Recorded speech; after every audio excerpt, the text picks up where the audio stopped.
Hello everybody, Happy New Year. 2022 has come so fast. I think that it will be a good idea to work on different tasks and divide and conquer for 2022. I have found out that dividing the organization of our household during the 12 months of the year has been better for our lifestyle, for staying organized, while enjoying it in a calm way. So many people set New Year's resolution. It has been proven that doesn't work, that by February many people has forgotten about it, or they have dropped the towel and just don't do it.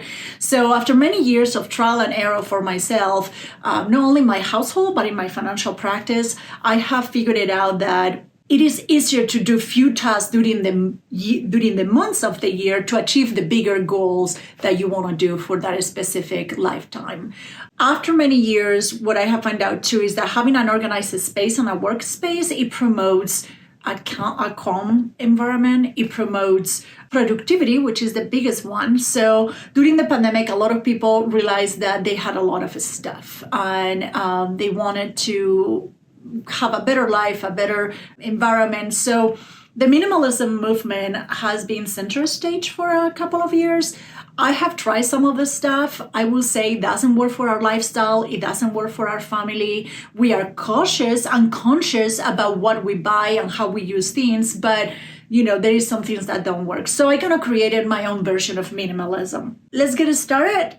We are going to start the month of January with some decluttering. Hopefully you like it and you get some ideas and you start your own projects. I am going to edit the closet in the house. Yes, starting from your master closet or your room closet, going to the guest rooms and children rooms. If you have kiddos, utility closets is always super helpful. Stay until the end of the video since I'm going to have a little tip that I use to declutter and do some closet editing that is much easier for me to keep up. Something that I like to do is to use my label maker to separate my items in my closet. I know it may seem a little bit too picky, but when I have people helping me in the house or bringing my dry cleaning or anything like that that I may need, I want to see where all my jackets are. I want to see where all my suits are. I want to see where all my blouses are. And then I want to separate them by color so that way we can make sure that I know where everything goes.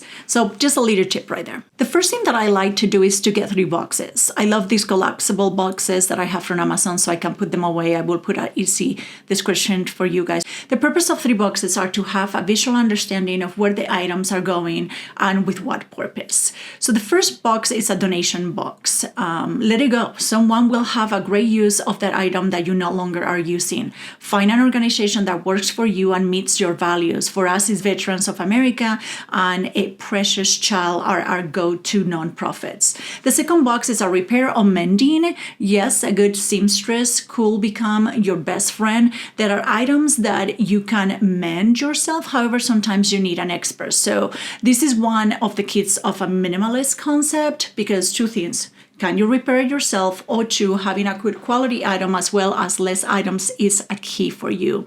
So don't skip and buy cheap items to make do. You will just end up buying it twice and wasting the money you thought you were saving. Third box is a storage or keep.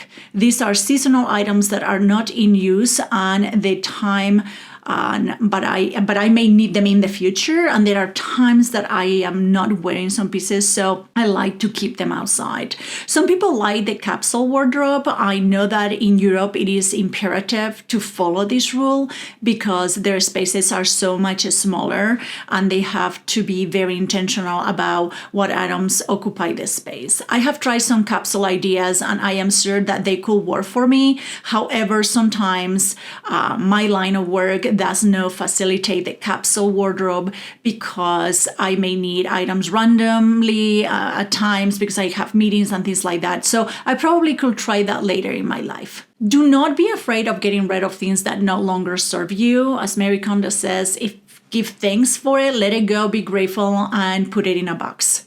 So this is the technique that I use in every closet. Remember to ask yourself the following questions. 1, have I used it in the last 12 months? 2, does this item still have a purpose in my lifestyle? Then have your 3 boxes ready: donate, repair or mend, storage and keep. Okay, here is the little tip that I promise. How do I know if I have worn the items in the last 12 months?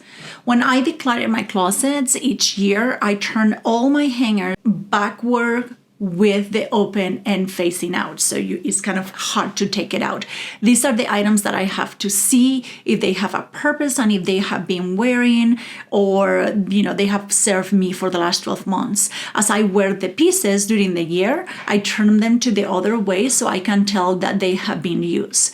Then the next time I declare my closets, I see what items have not been rehung in the correct direction in the last 12 months, and I pull them out of the closet for donations or to be thrown out if they are too worn out. Just a little trick to keep track and make my editing much easier. I would love to hear about your ideas, tips, and your own progress, and leave the comments below so I can check them out.